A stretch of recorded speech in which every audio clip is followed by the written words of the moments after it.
Olá pessoal, a aula de hoje eu vou mostrar para vocês como produzir um documento de levantamento de requisitos.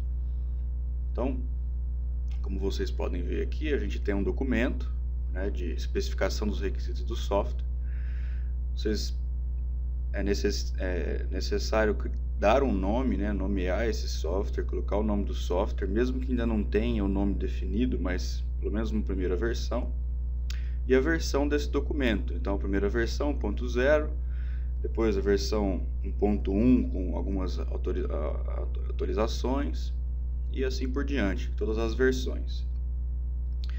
E embaixo o nome do engenheiro de requisitos ou a pessoa que ficou responsável para levantar esses requisitos com o cliente. Em seguida, a gente tem aqui então o histórico das revisões desse documento de levantamento de requisitos, onde é preciso aqui então criar só um documento, né, de data, a versão, então qual foi a data que foi criada a versão 1.0, por exemplo, a descrição rápida ali do que foi feito, ou as alterações que foram feitas de uma versão para outra, e o autor, caso seja a mesma pessoa, então repetir aqui os nomes, ou se não, uma outra pessoa, ou a pessoa que foi responsável por aquela atualização, né, aquela revisão da documentação. Só para criar aqui um histórico, para saber o que foi feito, as conversas que foram feitas com o cliente e as alterações que foram feitas no documento.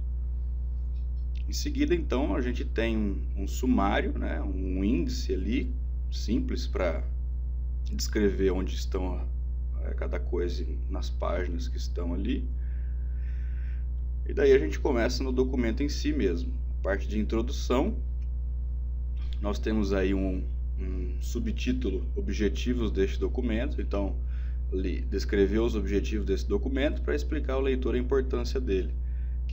A importância do documento de levantamento de requisitos, né? Então, para que serve, para que isso está sendo feito, para que um usuário, uma pessoa leiga ali dentro de uma reunião, um cliente, consiga entender por que aquela documentação, por que aquela reunião é importante, né? Para que ela serve.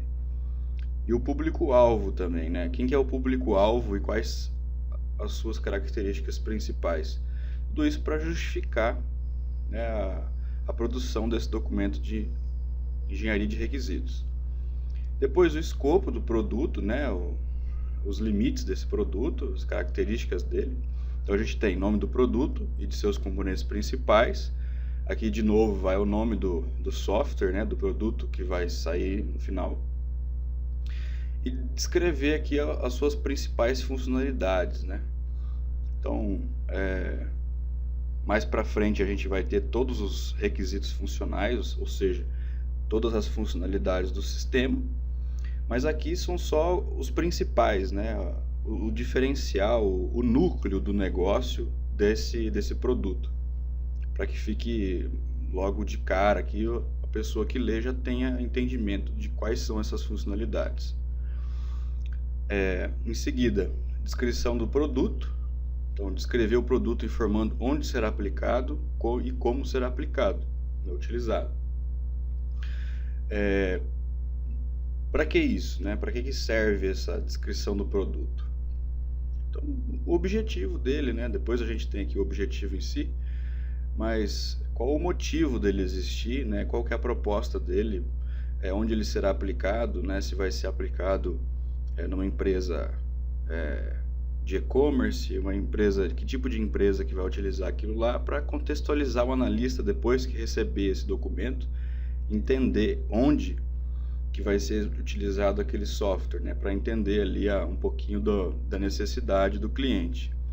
Depois aqui o objetivo do produto, que é para que ele serve mesmo.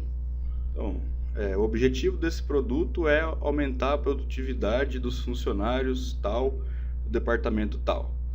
Ou o objetivo é automatizar o serviço que hoje é no papel e nós precisamos que seja no computador. Enfim, qual que é a razão desse software existir? Seria descrito aqui. Não precisa ser muita coisa, né? Só uma frase ali, de repente, é o suficiente para você deixar claro qual é o objetivo desse software, desse produto. Em seguida, um quadrinho aí de definições e siglas, que é muito importante, porque a gente tem que levar em consideração que pessoas leigas no assunto, ou que não entendem, de repente, uma sigla que é muito utilizada, elas não têm o entendimento delas. Então é preciso a gente ter uma tabelinha aqui com todas as siglas que serão utilizadas nesse documento de requisitos.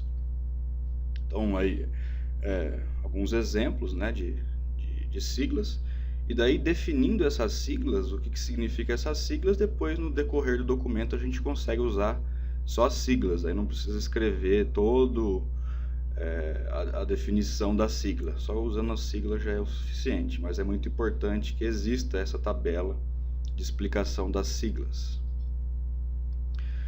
Em seguida, uma outra tabelinha importantíssima também são os stakeholders. O que são esses stakeholders? São as pessoas que detêm o conhecimento ou que detêm os requisitos e que você, como engenheiro de requisitos, conversa com eles para retirar esses requisitos dele, né? Fazer a elicitação dos requisitos. Então aqui os nomes das pessoas mesmo, que são as fontes de requisitos e a função dela em relação à empresa que ela atua. Também é importante deixar tudo bem documentado esse daqui, né, para poder saber depois quais foram as pessoas, né, quais foram os stakeholders que contribuíram para a produção desse documento. Isso dá mais credibilidade e mais robustez aí no seu documento. Depois a gente já entra nos requisitos mesmo, né, em si.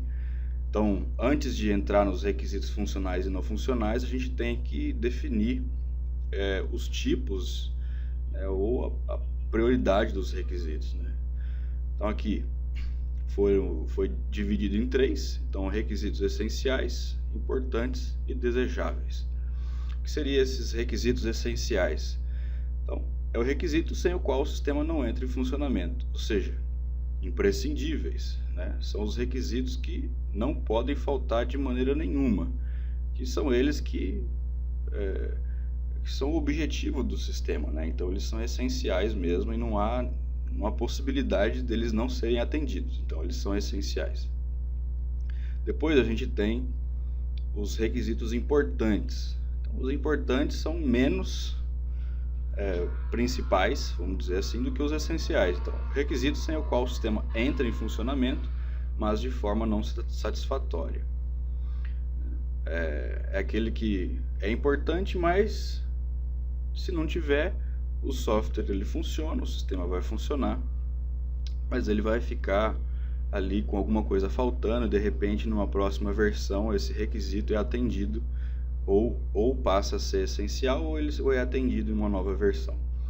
E o desejável? Desejável é o requisito que não compromete as funcionalidades básicas do sistema, isso é, o sistema pode funcionar de forma satisfatória sem ele. Então são coisas que não são imprescindíveis, né? Que de repente o cliente gostaria que tivesse, mas que pode não ter, né? Ele funciona sem esse requisito. Então, requisitos desejáveis são requisitos que não podem ser deixados, que podem ser deixados para versões posteriores do sistema, caso não haja tempo hábil para implementá-los na versão que está sendo especificada. Então são aqueles que são deixados por último, né? Se der tempo a gente faz, se não o software ele consegue sobreviver de maneira satisfatória. Bom, aí então nós chegamos na parte principal do documento, que são os requisitos funcionais e os não funcionais mesmo. Então os requisitos funcionais nada mais são do que os requisitos que vão realmente ter as funções do sistema, né, que vão ser atendidos. Então aqui a gente tem como praxe colocar uma identificação para esse requisito. Então vocês podem criar uma nomenclatura que acharem melhor. Então aqui foi criado uma nomenclatura simples, né? RF como requisito funcional 01, e o requisito o portal deve oferecer busca de passagens aéreas. Então essa é uma funcionalidade que o sistema deve ter. foi criada como prioridade essencial, ou seja, é preciso atender isso, esse requisito é imprescindível para a produção do software. E a descrição, né? A descrição coloca um pouquinho mais do que é realmente esse requisito, né? Uns detalhes a mais. Então ali, local de origem, local de destino, data de partida, data de volta, quantidade de adultos, quantidade de crianças, idade das crianças. Então já ficou um pouco mais completo o entendimento do requisito. E em seguida as regras de negócio que vêm para tentar, pelo menos, né, zerar as dúvidas que o analista poderá ter, né? Então ali, o sistema deve permitir que o visitante ou o cliente do portal possam executar a busca, fornecendo as informações obrigatórias, e caso haja resultado para a consulta, o portal deve disponibilizar as passagens aéreas com seus preços, as companhias disponíveis, escala, conexões e tal. Então já começa a colocar as condições aqui para que a coisa funcione. Então o que mais? O portal deve validar se as informações sobre local de origem, local de destino, data de partida, data de volta e número de pessoas estão preenchidos. A data de partida deve ser maior ou igual à data corrente. Enfim, são todas as regras que esse requisito precisa ter e que precisa cumprir, né? O analista de sistemas depois, para poder cumprir esse requisito, ele tem que cumprir uma série de regras. E essas regras são descritas aqui nas regras de negócio. E depois nós temos, por fim, os requisitos não funcionais. Esses não funcionais, por que não funcionais? Porque não são funções, mas são requisitos complementares aos funcionais, que também podem ser chamados de requisitos de qualidade. Então, ali um dos requisitos não funcionais, também na mesma forma, a nomenclatura aqui, RNF como requisito não funcional 01, tempo de resposta, a prioridade é desejável, ou seja, não é essencial, portanto, tem que ser analisado se é possível esse tempo de resposta ser atendido. E a descrição, cada consulta ou interação com o sistema não deve ultrapassar em média 10 segundos. Então isso daqui não é uma função, é uma medida de qualidade do software, então ele é chamado de requisito não funcional. Um outro requisito não funcional, como exemplo, sistema de ajuda ao usuário, né, em qualquer ponto do sistema deverá conter acesso a um módulo de ajuda, tal.